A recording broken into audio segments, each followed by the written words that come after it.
भी दिखाया कि उत्तर प्रदेश पुअरेस्ट स्टेट के अंदर आता है। क्यों पुअर, क्यों पिछड़ा हुआ वर्ग है उत्तर प्रदेश का मुसलमान? हमने तो वोट दिया था, क्यों हम आगे नहीं बढ़े?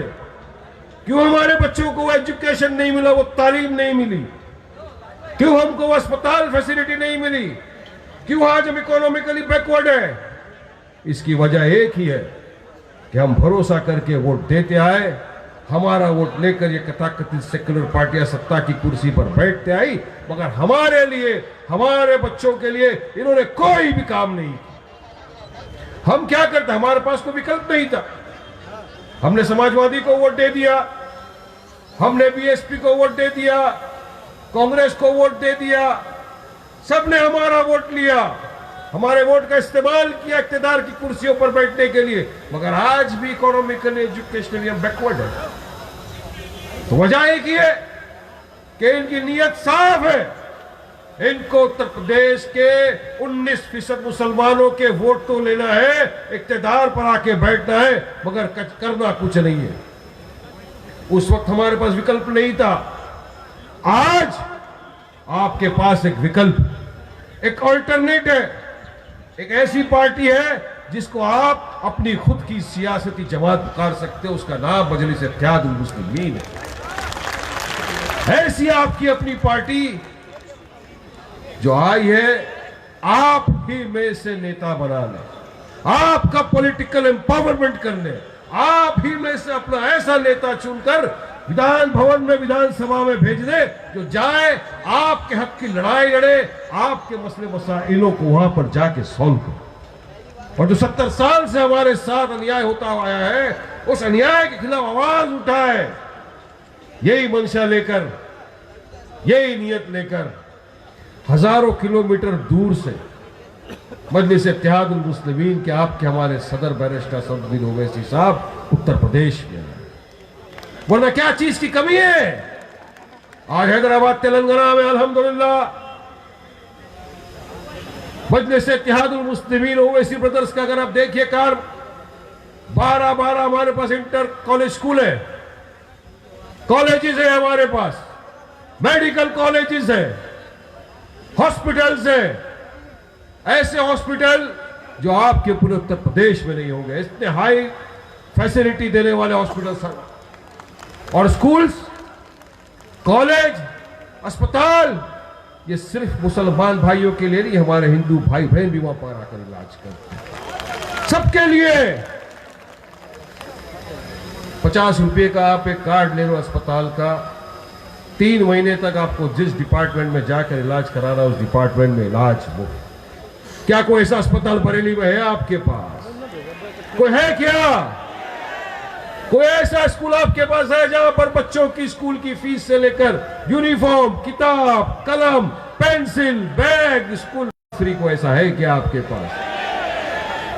मगर आप भी चाहोगे कि ये फैसिलिटी यहां पर भी हो, यही अरमान लेकर निकले हैं वहां से, वरना क्या जरूरत है? अल्हम्दुलिल्लाह इतना काम किया हैदराबाद में कि अगर चुनाव के वक्त पर्चा भरकर घर में बैठ जाए तो सामने वाले की डिपॉजिट चली जाती है। ये काम ऐसा काम किया कि लोग सवाल करना ही छोड़ दिए कि काम ही दिख रहा है, बस सवाल क्या करेंगे? फैमिली है, परिवार है, आपकी मेरी तरह सब कुछ है, मगर फिर भी हजारों किलोमीटर दूर से आए पूरे उत्तर प्रदेश के एक एक जगहों के ऊपर जा रहे हैं। आज बरेली में है तो कल संभल में थे, कई कानपुर में थे, कभी लखनऊ में थे, कभी कहां, कभी उतरौला में, कभी जौनपुर में, हर तरफ क्यों जा रहे हैं सदर साहब? उनको तो शौक नहीं है, ना प्रधानमंत्री बनना है, ना उत्तर प्रदेश का चीफ मिनिस्टर बनने का शौक है, क्योंकि अल्लाह सुब्हानहू व तआला ने जितनी इज्जत देश के प्रधानमंत्री को नहीं दी, उससे ज्यादा इज्जत मेरे कायद कोई शौक नहीं, सिर्फ एक ही तमन्ना, एक ही अरमान, एक ही चाह दिल में लेकर कि नहीं, जो मजलूमों के साथ, दलितों के साथ, मुसलमानों के साथ, पिछड़े हुए वर्ग के साथ जो इतने सालों से अन्याय होता आ रहा है, उस अन्याय के खिलाफ आवाज उठाना है। उत्तर प्रदेश की जनता को ताकत देनी है। आओ कांधे से कांधा मिलाओ, हमारे साथ लड़ो, अपने हक की लड़ाई लड़ो। बड़ा बराबरी की लड़ाई लड़ो, हिस्सेदारी की लड़ाई लड़ो, ये लेकर आपके बीच में आया। मगर इसमें आपके साथ के बिना कुछ नहीं हो सकता। कितने वर्षों से आपको इस्तेमाल किया गया। एक मर्तबा आपने तमाम मुख्तलिफ पार्टियों को अपना वोट देकर इख्तियार कुर्सी पर बिठाया। एक मर्तबा मजलिस इत्तेहादुल मुस्लिमीन को भी इस्तेमाल करके देखिए। एक मर्तबा भरोसा हम पर भी करके देखिए। जितना अधिकार आपका हम पर है, उतना ही अधिकार वारिस पठान का भी आप पे है। मेरे भाइयों दोस्तों, मैं तो आपका कलमा दुआ गो भाई भी हूं। मेरा अधिकार है, मेरा हक है आपके ऊपर कि मैं आपसे दरखास्त करूं, आपसे विनती करूं, रिक्वेस्ट करूं कि आओ मुत्तहीद हो जाओ, इत्तेहाद पैदा करो, एक परचम तले आ जाओ, एक झंडे के नीचे आ जाओ, एक पार्टी के साथ आ जाओ, एक सदर को अपना सदर मान लो जिसका नाम बैरिस्टर असदुद्दीन ओवैसी। आओ साथ मिलकर बनाएंगे, अपने बच्चों का फ्यूचर अच्छा बनाएंगे, काम करेंगे, विकास का काम करेंगे, एजुकेशन की फील्ड में काम करेंगे। अरे हम तो चाहते हैं हमारे बच्चों के हाथ में कलम कागज देना, कलम से बच्चा एडवोकेट बने, वकील, डॉक्टर, पत्रकार, एक अच्छा इंसान बने, देश का नाम रोशन करे, कौम का नाम रोशन करे। हम तो ये चाहते हैं कि आपके साथ हो। मगर दूसरी तरफ भाजपा की सरकार, मोदी योगी की सरकार है जो ये नहीं चाहती। हरिद्वार में धर्म संसद के नाम पर हेट स्पीच, जेनोसाइडल सुमिट का इंतजाम किया जाता है और वहां पर 3 दिन के संसद में 20 घंटे में रामायण महाभारत नहीं पढ़ाई जाती। वहां सिर्फ एक ही तालीम दी जाती है कि किसी तरह से मुसलमानों का नरसंहार। हम बच्चों को कलम देना सिखाते हैं, हम बच्चों से दरखास्त करते हैं कि कलम उठा बेटा, पढ़ लिख, एक बड़ा वकील बन, पत्रकार बन, डॉक्टर बन। और वहां बोला जाता है कि कलम छोड़, तलवार उठाओ, 20 लाख मुसलमानों का नरसंहार करो। ये वहां से कॉल दिया जाता है और मोदी जी खामोश, कोई कंडेमनेशन नहीं, कोई अल्फाज नहीं, कोई खंडन नहीं। दूसरी तरफ कांग्रेस राज्य में भी यही हो रहा है ना। रायपुर में क्या हुआ, वो कालीचरण नाम का एक दरिंदे ने आके महात्मा गांधी जी के बारे में गलत अल्फाज इस्तेमाल किए, उसके खिलाफ एफआईआर हुआ। महात्मा गांधी जी के खिलाफ बोला एफआईआर करिए, मगर वहां पर भी मुसलमानों के खिलाफ बातें की गई। तो क्यों किसी कांग्रेस नेता ने नहीं कहा कि अब इस पर भी एफआईआर करिए? क्या यही सेक्युलरिज्म है? क्या यही सेक्युलरिज्म है हमारे देश का? अरे हम तो डॉक्टर बाबा साहेब अम्बेडकर के दिए हुए संविधान को मानते हैं, संविधान के दायरे में रहकर अपने हक की लड़ाई लड़ते हैं, संविधान के दायरे में रहकर अपने हक की बात करते हैं, सेक्युलरिज्म की हम दुहाई देते हैं कि आइए हमारे साथ एक होकर संविधान की रक्षा करेंगे, संविधान के दायरे में रहकर अपने हक की लड़ाई लड़ेंगे। और हक की लड़ाई और हक मांगना कोई गलत बात नहीं है, क्योंकि इस देश में, इस मुल्क में जितना अधिकार, ज्यादा युवाओं की हत्या कर दी गई है। मुसलमान बच्चों को बिना किसी बात उठा लिया जाता है, जेलों की सड़कों के पीछे डाल दिया जाता है, यूएपीए लगा दिया जाता है। मां योगी के राज। गंगा किनारे सेकेंड कोविड का जब वेव आया, हमने देखा हमारे हिंदू भाई बहनों की लाशें वहां तैरती हुई देखी। क्यों? क्योंकि इनके पास हॉस्पिटल नहीं थे, ऑक्सीजन की फैसिलिटी नहीं। ये लाशें हमने तैरती देखी, हमने देखा शमशान में लकड़े नहीं होने की वजह से क्या हालत हो रही थी। किसकी वजह से? योगी की वजह से। आज उत्तर प्रदेश का युवा लाखों नहीं करोड़ों की संख्या में बेरोजगार घूमता जा रहा है, तो उसको रोजगार मिला क्यों? नहीं मिला। 70 लाख रोजगार देने का वादा पूरा एक जुमला निकल गया।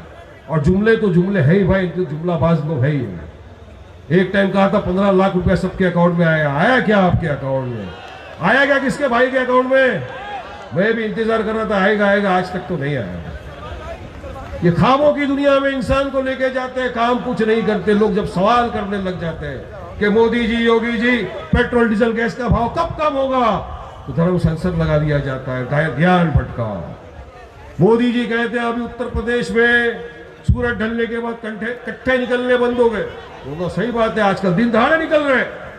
लखीमपुर में क्या हुआ?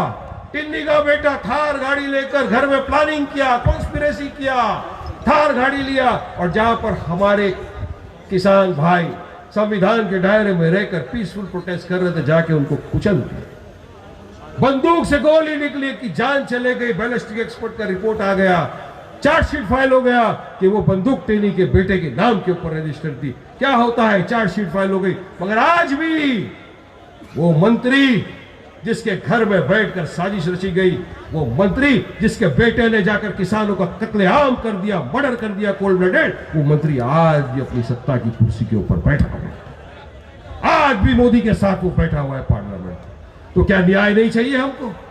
मगर नहीं, मोदी सरकार से न्याय की उम्मीद छोड़ दो साहब। अब मौका आपके पास है। संविधान ने आपको एक बहुत बड़ा अधिकार दिया है, राइट टू वोट। ये वोट का अधिकार है साहब, ये आपके पास साल में 5 साल में एक मरतबा आता है। ये लोग डराएंगे आप, मजलिस को वोट देंगे, बीजेपी जीत जाएगी। अरे साहब, 2019 का चुनाव आया, एमपी मेंबर ऑफ पार्लियामेंट का, क्या हम लड़े यहां से यूपी से? हम नहीं लड़े यूपी से। फिर क्यों जाके बीजेपी जीत गई? बीजेपी जीती ना, तो ये कथाकथित सेक्युलर पार्टियों में ताकत नहीं है भाजपा को हराने की, तो वो इल्जाम का ठिकड़ा हमारे सर पर डाल देते, मजलिस को वोट देंगे तो ऐसा हो। कुछ नहीं होता, मजलिस में ताकत है हराने की, हम में ताकत है बीजेपी को हराने की। और वारिस पठान खोखली बात नहीं करता, तथ्य के साथ, फैक्ट के साथ बता रहा हूं आपके सामने। 2019 का चुनाव आया मेंबर ऑफ पार्लियामेंट का, मजलिस 3 सीटों पर लड़ी। बिहार से हमारे लड़े अख्तरुल साहब, हैदराबाद से लड़े हमारे सदर साहब बैरिस्टर असदुद्दीन ओवैसी, औरंगाबाद महाराष्ट्र से लड़े इम्तियाज जलील साहब, 3 सीट पे लड़े। अल्हम्दुलिल्लाह मजलिस इत्तेहादुल मुस्लिमीन को 2 सीट पे कामयाबी मिली है, 2 सीट पे। उसमें 30 साल से जो शिवसेना का, बीजेपी का साथ में गठबंधन वाला कैंडिडेट था, मेंबर ऑफ पार्लियामेंट था, शिवसेना को मजलिस ने उसको हरा के वहां से फेंका। ये ताकत है मजलिस की। हम में ताकत है हराने की बीजेपी शिवसेना को। आप आओ हमारे साथ, इंशाअल्लाह डरने और घबराने के नाम मजलिस इत्तेहादुल मुस्लिमीन नहीं है। शेरों की जमात है, शेरों की जमात है। हक इंसाफ की लड़ाई है। हक इंसाफ की लड़ाई में आओ, सदर साहब का साथ दो, इंशाअल्लाह कामयाबी तुम्हारे कदम चूमेगी। और इस मर्तबा उत्तर प्रदेश के हर कोने में मजलिस इत्तेहादुल मुस्लिमीन का परचम लहराएगा और हमारे उम्मीदवार कामयाब होके ऐवान असेंबली में जाएंगे, हक की लड़ाई लड़ेंगे, आपकी लड़ाई लड़ेंगे, आपके लिए काम करेंगे इंशाअल्लाह। बहुत बहुत शुक्रिया। मैं समझता हूँ आप जिनको सुनना चाहते हो, मैं भी उनको सुनने के लिए बेकरार हूँ। उनको सुनने का ज्यादा मौका दिया जाए तो बहुत अच्छा है। शुक्रिया। अस्सलाम वालेकुम।